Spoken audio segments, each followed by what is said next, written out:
If you just went through the steps of creating a new account for Google, make sure you save your user ID and your password information, because there are multiple classes throughout your time here in the Hall School that you will be using Google's accounts for various things. So make sure you keep track of this. It's really important.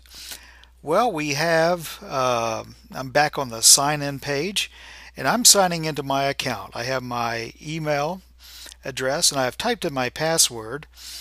Now, if you have a computer that says remember this password, it's probably a really bad idea to check that in the lab, unless you don't mind people coming in and going into your Google account and probably changing things. So I'm going to go ahead and sign on in with that information. And I can see right now that I am signed in, and it's got my profile picture and everything.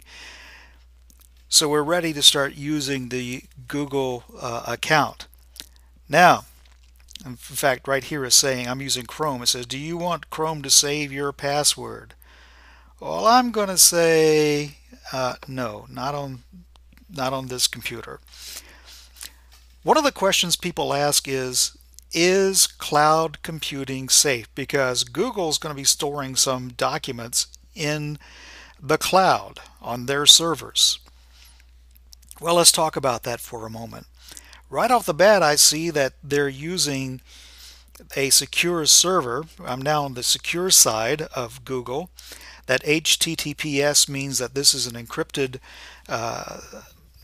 session, and the documents that we're going to create are going to reside on Google's servers, which their servers are also secure. Probably the weakest link in this whole process was your password. If you're using a password like pretzel or puppy or something along that line, you're vulnerable. You want to use a good, strong, secure password. Now, I don't know if you were counting the number of dots on my password, but it's probably between 15 and 30 characters long. And if you were to see my password, you would think, how in the world did you ever come up with that? Because it's numbers and uppercase letters and lowercase letters and symbols and punctuation marks. It's just absolute gibberish.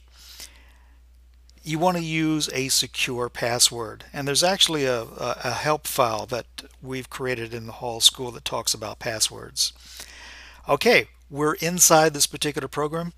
We're going to be doing some work, and again, the security of this is really based upon the security of your password. We're not so concerned about Google being hacked, because they have some really good people trying to make sure it won't happen. Not to say it won't, but who's to say that your computer isn't going to be hacked with a virus or a keylogger or something along that lines? Chances are it is more secure on their server than on your computer.